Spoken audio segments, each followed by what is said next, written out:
Welcome to episode 142 of Gods and Heroes of Ancient Greece. My name is MyLinda Butterworth, and today we continue with the tale of Odysseus and part 2 of the Leather Bag of Aeolus, the Laestrygonians, and Circe. Eurylochus had watched part of what happened and guessed the rest.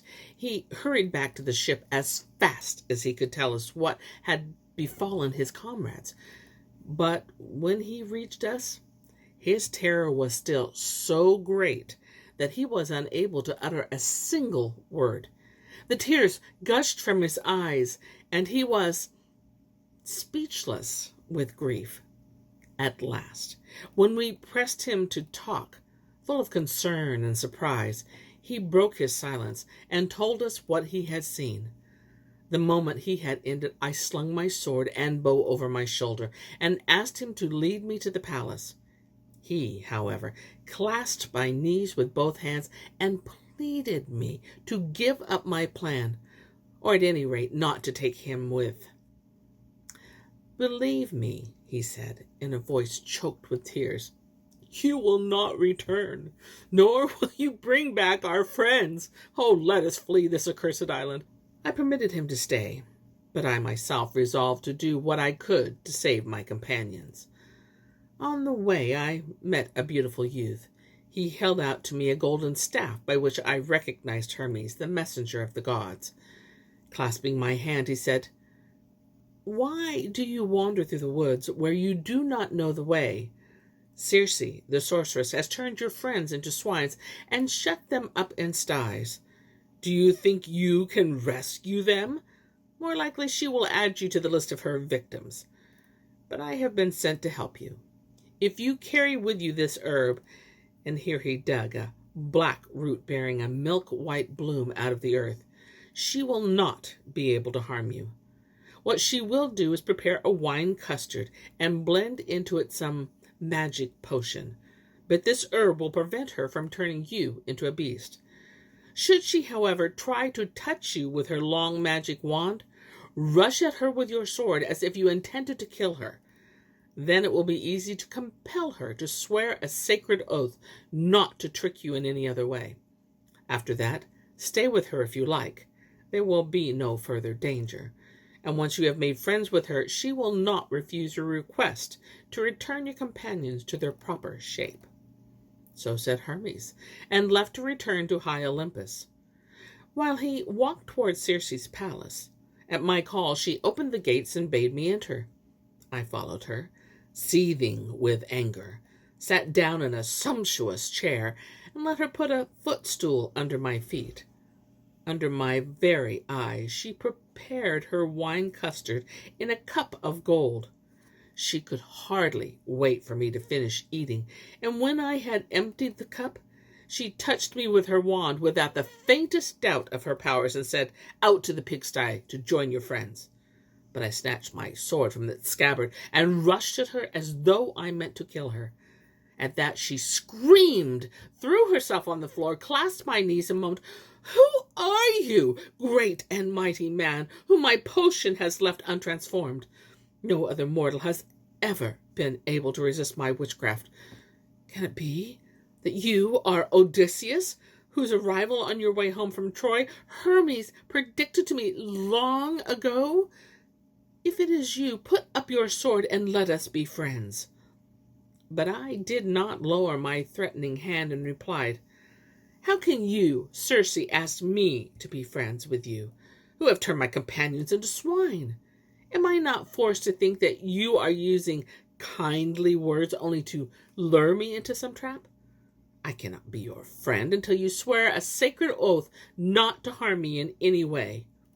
She instantly swore the oath I had demanded of her, and now I felt at ease, and spent a carefree night. In the early morning her handmaids, who were very lovely and gentle nymphs, busied themselves in ordering the chambers of their mistress. One spread the chairs with soft crimson mats, another placed silver tables beside them, and golden baskets on the tables. A third mixed wine and water in a silver bowl, and set out cups of gold, and the fourth fetched clear water from the spring and poured it into a cauldron, which she placed over a flame. When the water was warm, I took a refreshing bath, rubbed my body with perfumed oil, and dressed. Then I was bidden to the morning meal, which I was to take in Circe's company. Now, although I was served with good and abundant food, I did not put out my hand to eat, but sat opposite my beautiful hostess, silent and sad.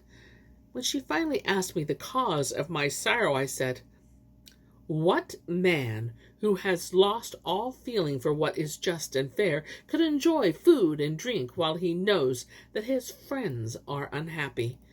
If you want me to take pleasure in your company, restore my dear companions to their proper shape, that I may feast my eyes on them."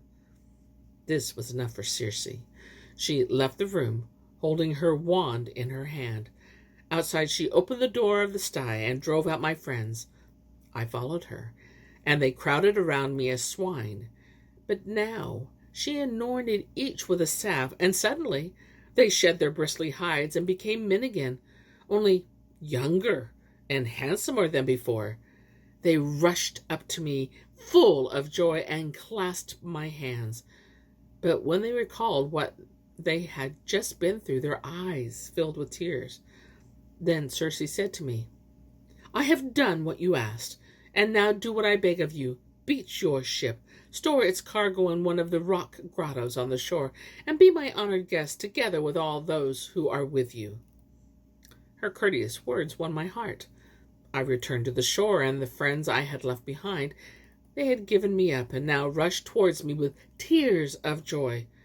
When I suggested that we beach the ship and remain with the goddess a while as her guests, all were willing except Eurylochus, who objected vehemently.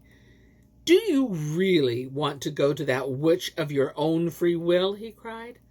"Are you longing to be turned into lions, wolves, and swine, and guard her palace in these horrible shapes? Have you forgotten how the Cyclops dealt with us when Odysseus was unwise enough to let us fall into his power? When I heard him say this about me, I had the greatest desire to draw my sword and strike his head from his trunk, even though he was a kinsman of mine. But my friends saw my sudden movement toward the hilt. They took hold of my arm and brought me back to my senses. And now we all started on our way inland. Even Eurylochus, whom my threatening gesture had frightened, no longer refused to join us. In the meantime, Circe had ordered baths prepared for our friends. They had anointed themselves with perfumed oil and put on the splendid tunics and mantles she had provided for them. When we arrived, they were feasting at the board. What a happy reunion! Clasping of hands, embraces, tears of joy. Circe bade us all be of good courage, and was so kind to us that our hearts grew lighter from day to day, and we stayed with her for many months. But when the year drew to a close, my comrades begged me to set out on the journey home. Their words moved me, and that very evening I clasped Circe's knees and implored her to keep her word and send us home.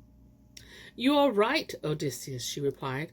"I must not try to force you to remain here with me. But before you return to Ithaca, you must travel to the bleak realm of Persephone, and ask the soul of Tiresias, the blind soothsayer of Thebes, to foretell the future.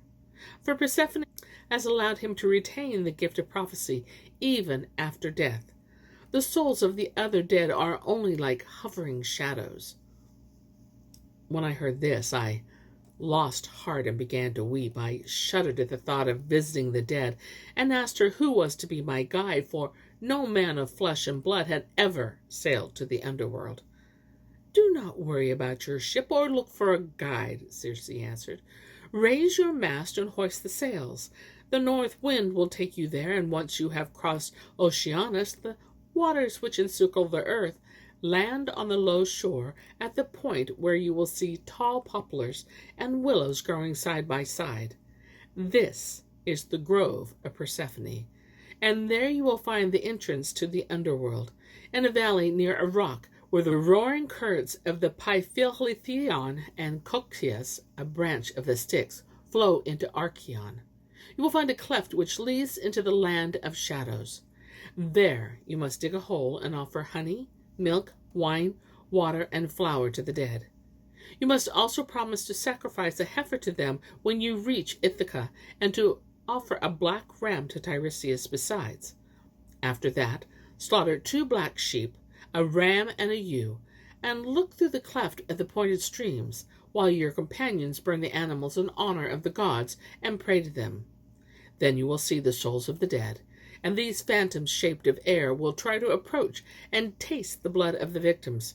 But you must fend them off with your sword, and not permit them to come closer until you have consulted Tiresias, for he will soon appear and tell you about your journey home." These words gave me some comfort. The next morning I summoned my friends in order to prepare for our departure. Now, one of them, Alpanor, the youngest of them all, but a man who was neither very brave nor very wise, had drunk a little too much of Circe's sweet wine, left the others to cool his hot face, and lay down on the flat roof of the palace. There he had fallen asleep, and spent the night in undisturbed rest. When the noise and bustle of my companions woke him, he started up in a daze, forgot where he was, and instead of making for the stairs, he walked to the edge of the roof and fell off. He broke his neck, and his soul descended to the underworld. I gathered my friends about me and said, "I know yon think we are setting out for our beloved native land, but this, alas, is not so. For Circe has bidden us to go elsewhere first. We must first visit Hades, and there ask the soul of the soothsayer Tiresias concerning our journey." When my companions heard this, their hearts almost broke with sorrow. They tore their hair and broke out into loud lament, but there was no help for it. I commanded them to go to the ship with me. Circe had preceded us to put aboard the 2 sheep we were to sacrifice, together with the honey, wine, and flour. When we reached the shore, she slipped past us in silence. We pushed the ship into the water, raised the mast, spread the sails, and mournfully sat down on the rowing benches. Circe sent us a fair wind. It swelled our sails, and soon we were out on the high seas. And here is where I end my tale for today. But I'll be back with more tales, many more tales. Until then, my friends, enjoy the journey.